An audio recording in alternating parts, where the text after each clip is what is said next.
send me mixed signals. Let's be honest, you want some dick in you. Or you don't. I don't know. Baby, you got what I need. But you say I'm just a, Nah, you say I'm just a, fuck out of here. stop playing with me.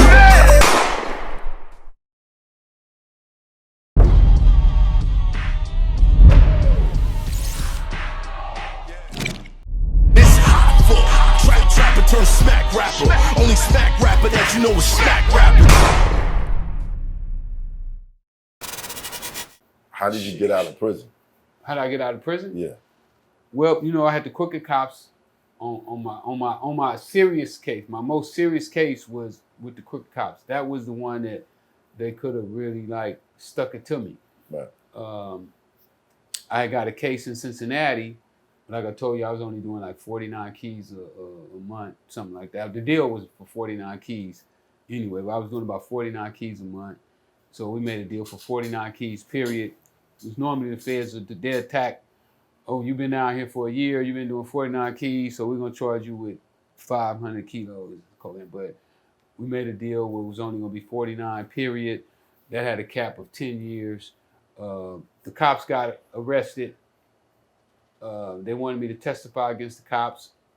I agreed to testify against the cops. So I got the time cut from that. My newest case, as soon as I got out from that case is when my informant, who was a drug supplier, my old drug supplier, set me up, and I got a life sentence from that case. I beat that case because they say I had 2 prior convictions when I discovered in the law that in order to have a prior conviction, you have to go to prison, get out, commit a crime, get out, and then do it a 3rd time. Mine was, when I caught my case, they just took me from state to state. Mm-hmm. And after I lost the first one, I just pleaded guilty on the rest of them because it didn't matter. Mm-hmm. They wasn't going to increase my time.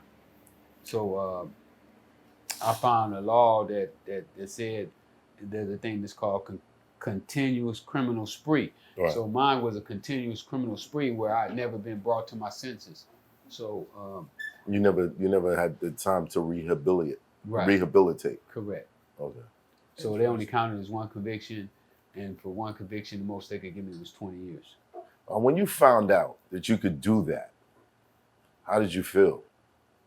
I felt vindicated, because when I was going to do the crime, I'd already made up my mind, you know, that I could get a life sentence. But I was like, I don't give a fuck. I'd rather be in prison than out here broke on the streets. And that was the mindset I came. But you know, they had broke my willpower. The government had, you know, for 6 months they kept dangling, you know, 100 kilos of cocaine in my face every day. And you know, I'm out. I'm trying to build this theater, and I needed some money. So what do you mean dangling 100 keys in? Huh? What do you mean dangling 100 keys in your face? Well, my informant called me and said he had 700 kilos and that I could get 100 of them.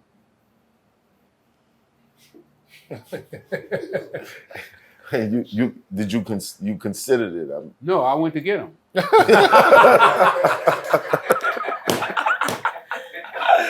Rick, what made you hustle so hard? Like, oh no, you know, I'm from the country, so my family, they hustle hard down there. They haul puckerwood and hay. And I used to volunteer during the summer to go down there and work with them. I would volunteer to go work in 120-degree heat in the wood with mosquitoes and ticks and scorpions and snakes. And I volunteered to go down there every year so that I could make me some money. And that's when I was like 12 years old.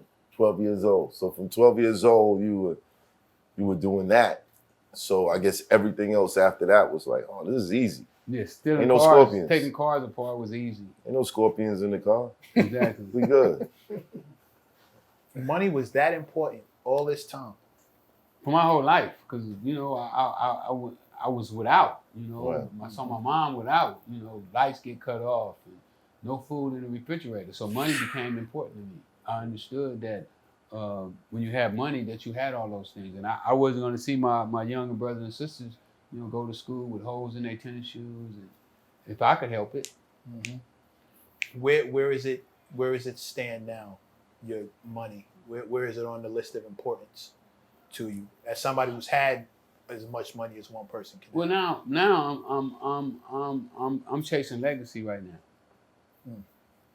You know, I want my legacy to live on. I done had, you know, I had everything that I want. I passed all my dreams. You know, when I started in the cocaine business, I wanted $5,000.